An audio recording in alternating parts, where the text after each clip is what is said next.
দামি মানুষ যখন সম্মানের মানুষ ঘুমিয়ে যায়, ঘুমের থেকে সজাগ করার সুন্নত তরিকা, মাথায় হাত দিবেন না, শরীর স্পর্শ করবেন না, পায়ের মধ্যে চাপ দিবেন হালকা করে। হঠাৎ করে চোখ খুইলা তাকায় দেখবে কে। যদি মাথার দিকে আপনি হাত দেন সে ভয় পেয়ে যাবে, তাকাবে সামনে, সামনে তো পিছনে। বুঝেননি?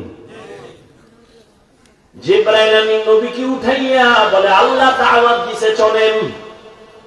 রহমতের নবীকে উঠাইয়া হাতিমে কাবায় নিলেন, সেখান থেকে জমজম কূপের কিনারায় নিলেন।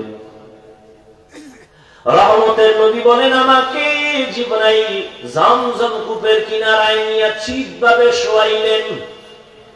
এরপরে আমার বুকটাকে চিরলেন, এরপরে আমার কলবকে বের করলেন, স্বর্ণের পেয়ালায় রাখলেন, জমজমের পানি দিয়া ধুইলেন।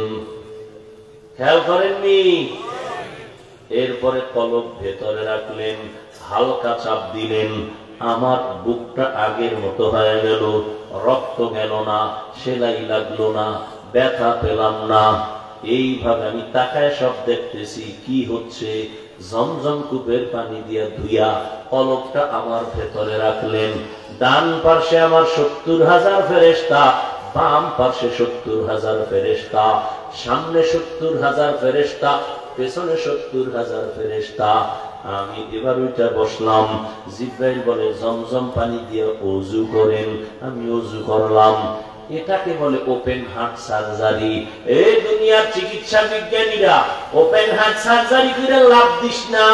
আমার আল্লাহ রহমতের নবীকে ওপেন হার্ট সার্জারি 4 বার করাইয়া দুনিয়াওয়ালাদের দেখায় দিয়েছেন তোমার বাহাদুরি করার কিছু নাই।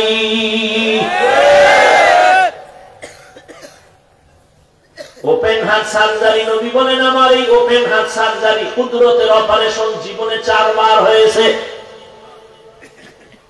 একজন আল্লাহর বান্দা কি যেন কয়, ঘুমায় ঘুমায় শুনতেছি।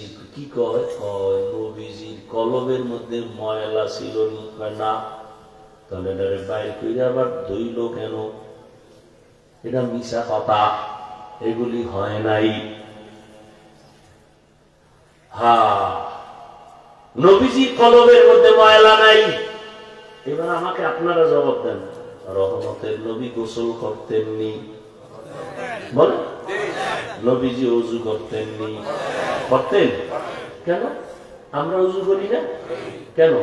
নাপাক। নাপাক। ওযু করতে যাইয়া পবিত্রতা অর্জন করব, তারপরে নামাজ করব। কথা ঠিক না? নবী নাপাক, ওযু করলেন কেন? নবী নাপাক, গোসল করলেন কেন?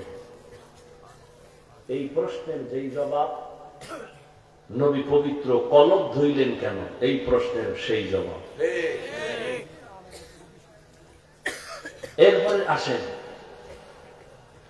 রহমতের নবী এখান থেকে যাবেন এক ভিন্ন জগতে, ওখানের আবহাওয়া কেমন বোঝা যায় না।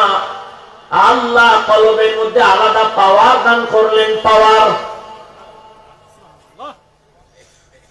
এটা বুঝাইতে 50 বছর আগে অনেকের কষ্ট হইতো, কিন্তু আমাদের জন্য অনেক সহজ হয়ে গেল। কেমনে? সৌদি যারা যাবে উমরায় হজে, সরকার বাধ্যতামূলক করছে টিকা দেনাইলে ভিডা, ইনজেকশন মার, টিকার সার্টিফিকেট নিয়ে হাজির হও, না হয় ভিসা বাতিল, হজ উমরা বাদ। কেন? বাঙালি তুমি যতই বড় শক্তিশালী হও, ওখানের আবহাওয়া তোমার শরীরের সাথে অ্যাডজাস্ট করার জন্য এখান থেকে টিকা লাগাও, পাওয়ার নিয়ে যাও, ইনজেকশন লাগাও। রহমতের নবী আল্লাহ আরশে আজিমে নিয়ে যাবে,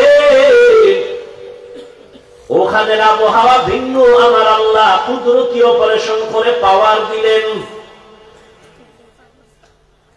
এরপরে জমজমের পানি দিয়া ধুইলেন। মুফাসসিরিনে কেরাম বলেন জমজম বড় দামি। বলে কেমন? কয় কাউসারের থেকেও দামি। সাহাবায়ে কেরাম প্রশ্ন করলেন, ইয়া রাসূলুল্লাহ, জমজম কূপের তলা কই? হাজার হাজার হাজার কোটি কোটি কোটি হাজি সাহেবরা মিলিয়ন ট্রিলিয়ন পানি নিয়ে যায়, কমেও না বাড়েও না, সমতল এক সমান আছে মাপে। এর তলা কই? রহমতের নবী বলেন হাউজে কাউসারের সাথে সম্পর্ক।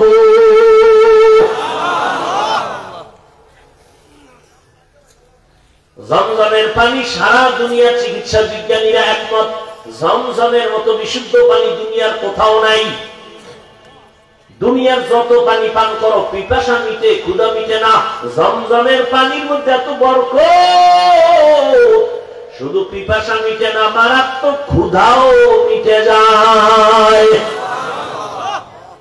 তোমার এক বেলাও ভাত খাওয়া লাগবে না।